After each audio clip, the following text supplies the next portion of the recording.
Hi guys, this is Shanoy. Welcome back to my channel. So today I wanted to talk a bit about how to deal with rejection or disappointment. Specifically if you've been a part of the Chevening Applications process. But the tips that I will give will be pretty much applicable to every aspect of your life. So by this, the Chevening secretariat worldwide would have started to send out letters, notations to persons about how they're proceeding. And so naturally some persons would have gotten some rejections. And I know it's not a point that you want to be at, and you're probably wondering why I'm sitting here talking to you about rejection, because like you, I had been at this point before. So I would have mentioned in a previous video, when I initially applied for the Chevening scholarship, I was rejected. And then I waited, played around a bit, sorted through stuff, reapplied, and now here I am. So I kind of wanted to take you through that process about 5 steps in terms of how you can deal with rejection or the disappointment of not being selected for a Chevening scholarship. So just to put things into context, you know, in 2019 there were over 60,000 applicants from 173 countries, that's 53% males, 45% females. In my year, 2018, there were over 55,000 applicants, and of the 55,000, only 1,800 were selected. Wow, yes. I'm deliberately laying the numbers because I want you to know that is not because you're not brilliant. It's not that you don't have the skill sets required or the different criteria that is required by the secretariat. It may have more to do with just the fact that of 55,000 in one instance, only a specific portion may be selected. So I want to go take you through the 5 steps, and just to disclaim again that these are all my own views. They do not represent the views of the Chevening secretariat and should not be taken as such. So step 1, if you have been rejected, focus on you. So, you know, don't be so worried about what other people will think of you. And in my instance, that's the first place where I went wrong.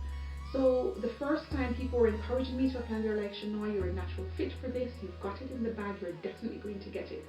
And so I found that when I was rejected in the first instance, I was more concerned about how to break the news to these people. And so more and more I found that I was more focused on what other people would think and not so much about what I thought of myself. So now is the time to focus on yourself, to highlight your positives, to motivate yourself, to encourage yourself that you're greater than failures at this particular point. A little activity I like to do is on my mirror each morning, I use a crayon and I scribble words of empowerment. Things like, yes you can do it, you're beautiful, you're smart, etc. So I encourage you that, you know, do that as a mood lifter and actually say the words each day and believe that you are all of the things that you're saying. And next thing I wanted to point out about how to deal with the disappointment is to really ask yourself, do I want this bad enough? If you don't, do not chase a journey that wasn't meant for you. I could go on and on about several instances when I pursued things that were not meant for me and how that turned out. But all I'll say is that if you don't want it badly enough or for all the right reasons, don't pursue it. In my first instance, I found I just wanted to get a Chevening scholarship for the prestige of being a Chevening scholar. And that showed in my interview. It came out a lot that I wasn't in it for the right reasons. The second time around, I was very clear about where I wanted to go and the passion and all of that I needed to be filtered in the process.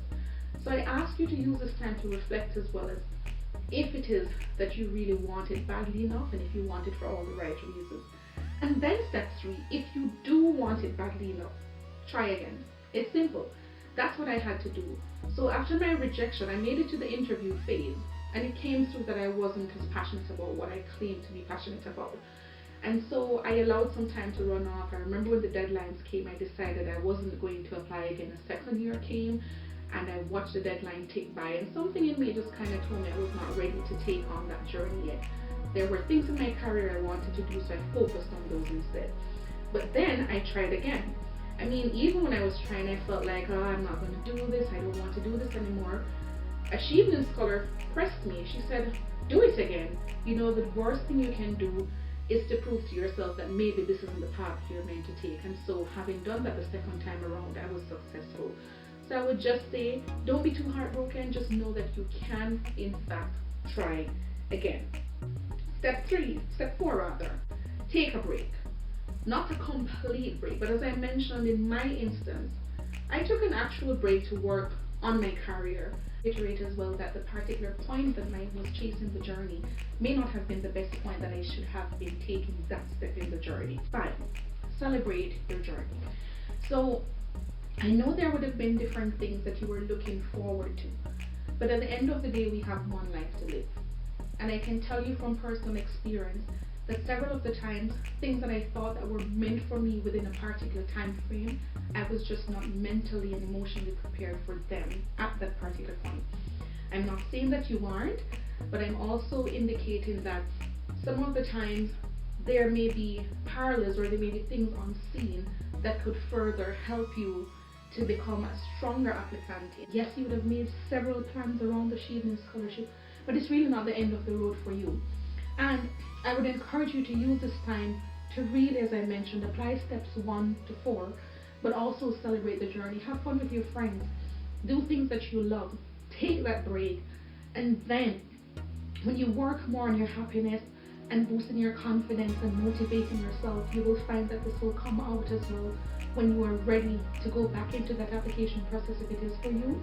And also, if you wish to step away from the application process if you decide that it's not for you. But I just want to be here to say to you that, like you, I too had faced rejection and had to take some introspective steps to get myself to where I'm at, and then eventually yielded success.